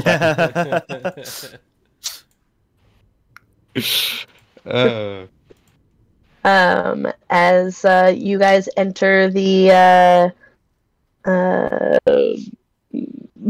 stables, you see that the place doesn't particularly appear to be open, except for a some sort of light that is softly emitting from the one of the windows.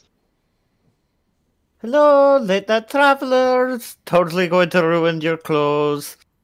After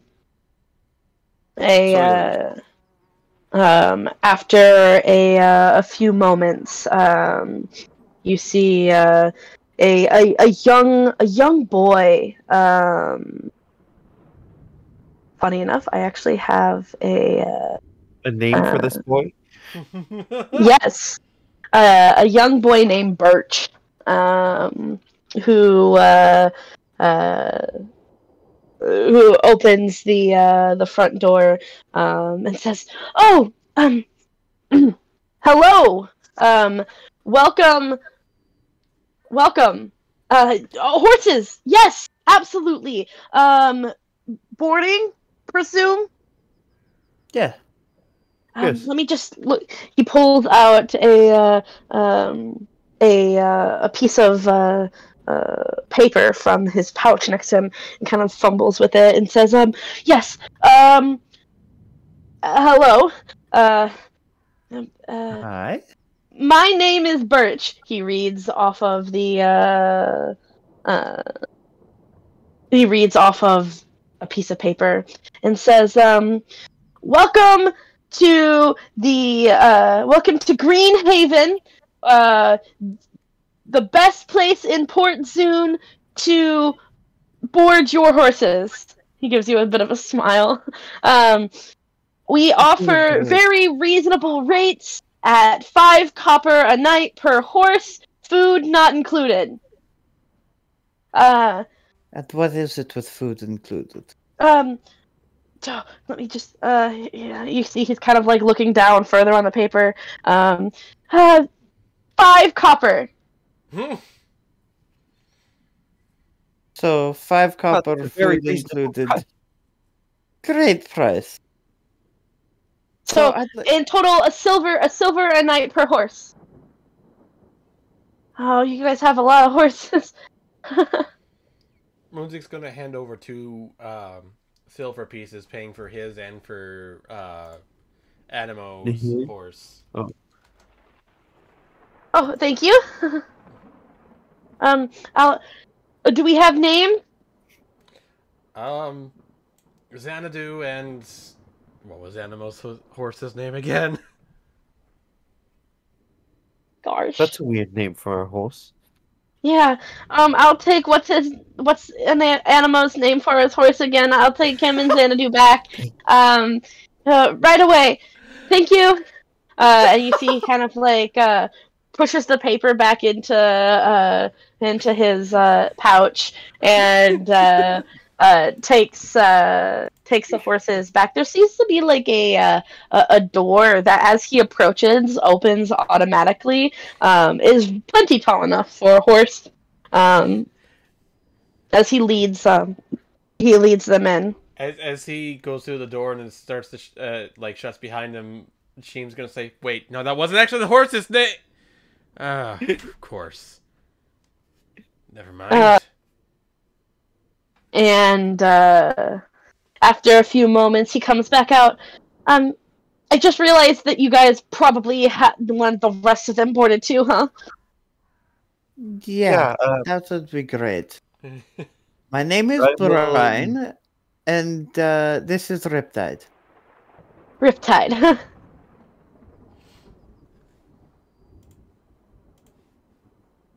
I don't want to make another trip. Anybody else? Yes, this is Colt. And Colt. I'm going to hand over a silver piece. I assume Brian does as well. Mm-hmm. Okay. And this is Twilight, and he's gonna hand over that, and he's going to give him a gold. Oh, And no, it was a silver for room and board, for food and for space. yes, you can keep the change. It's gold though. The silver. Sorry, I don't think I clarified well. No, you did clarify. You can keep the change. I'm gonna give him a little head pat and then turn. You see, at this point in time, he now takes the lead on these 3 horses, and he struggles to pull them into the.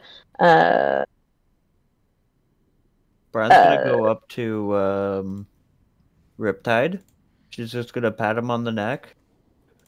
Gonna whisper, "It's okay. It's okay. Go with him. He'll make sure you're well taken care of." To try and help out. Help. And it does work as your horses make their way to the back. Again, after just a few moments, he comes back out and says, "Okay, yes, and you two?" And Wincham says, "Sunny," and Nahiri says, His name is Great Explosion Murder God Dynamite. God damn it. Of course. Okay. Yep. Oh, okay. Yeah. Yeah. Well, okay. Yeah. I'll just take him right back. And you see Windchime tosses him the money, which I will. Which I'm sure she's fine with. That name throws Wait, me every time. Great explosion, murder god die. All right, have fun with Jammed. Wow, Windchime is fucking loaded. Holy shit. Holy fuck. It's almost like the rest of us is bot shit. Windchime and Animo are kind of our financial storehouses. Damn. Yeah, Quinn doesn't I mean, buy if that's shit. how you want to see trusted members of our party, then, like, sure. I look at them and I look at like I look at like Brian. Brian. Look at Brian and Look at Moonsick. even like Soren and Moonsick are got like, oh my god, Moonsick!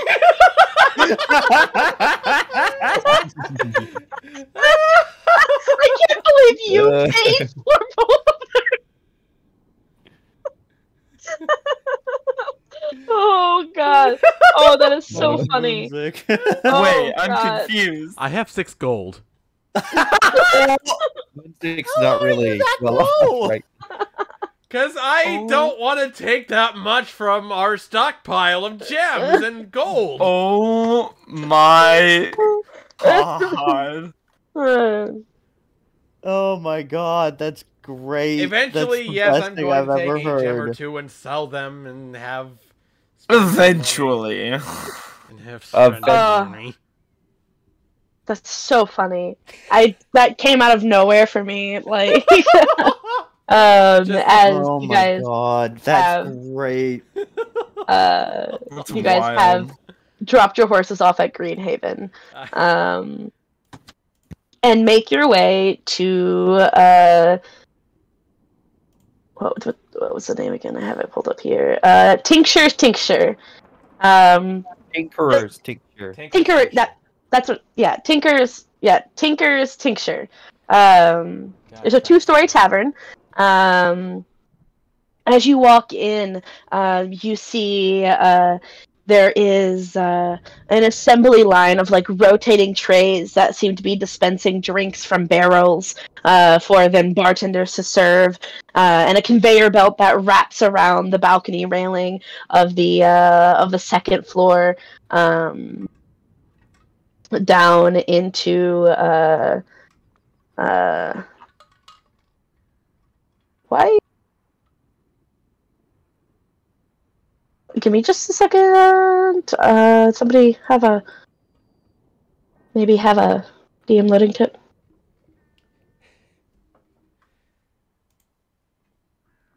Something Nobody? about asking the DM for names. Okay. I genuinely could not have think of one. That's okay. The conveyor belt that wraps around that balcony railing of the second floor, all the way down to the ground floor, for the patrons to deposit the discarded plates and mugs and food waste. There's one of the 2 staircases that leads up to the second floor, has this like mechanical railing and a platform that lifts up somebody who is in a wheelchair, lifts them right up, and this tavern is pretty popular. Yeah. As you make your way in and attempt to find, are you sitting down for food, or are you just looking to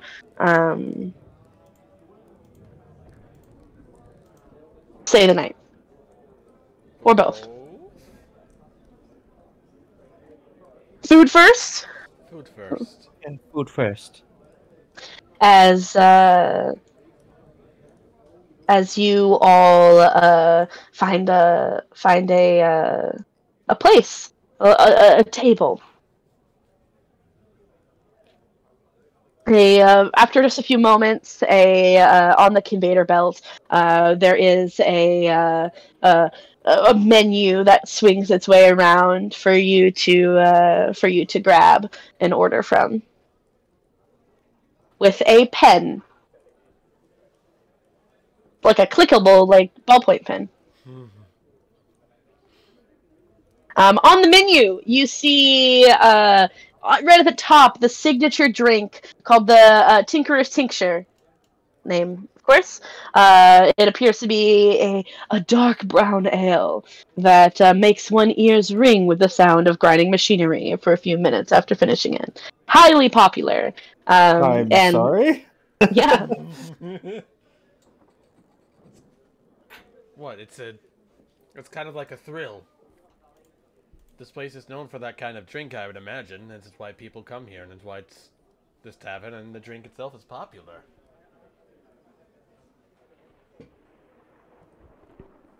It's a fascination sort of thing.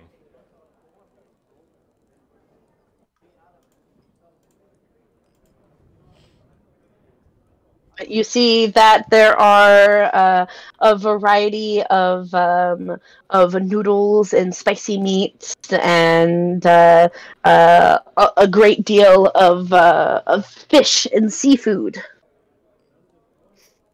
Let me.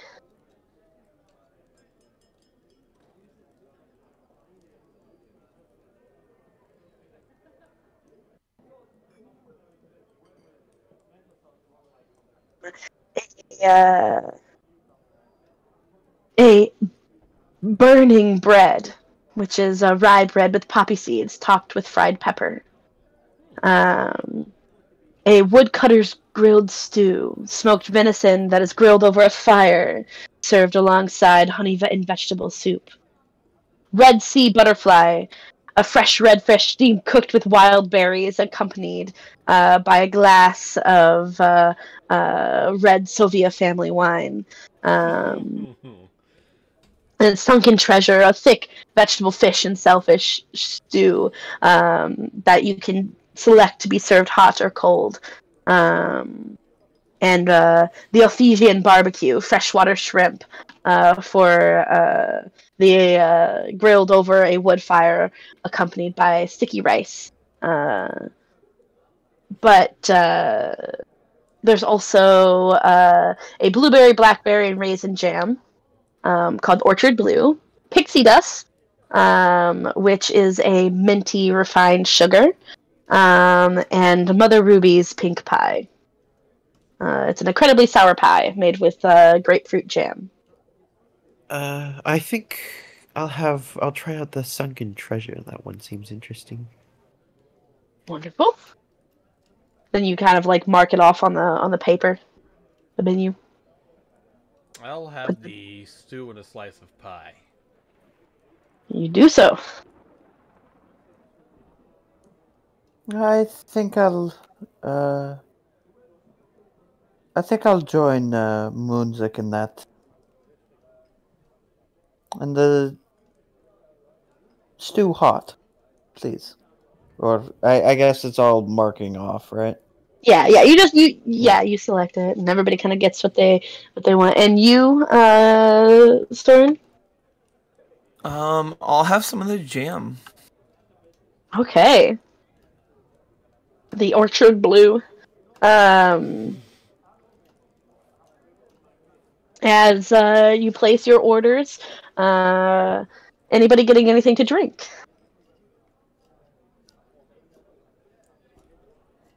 Nothing inside water. Nah.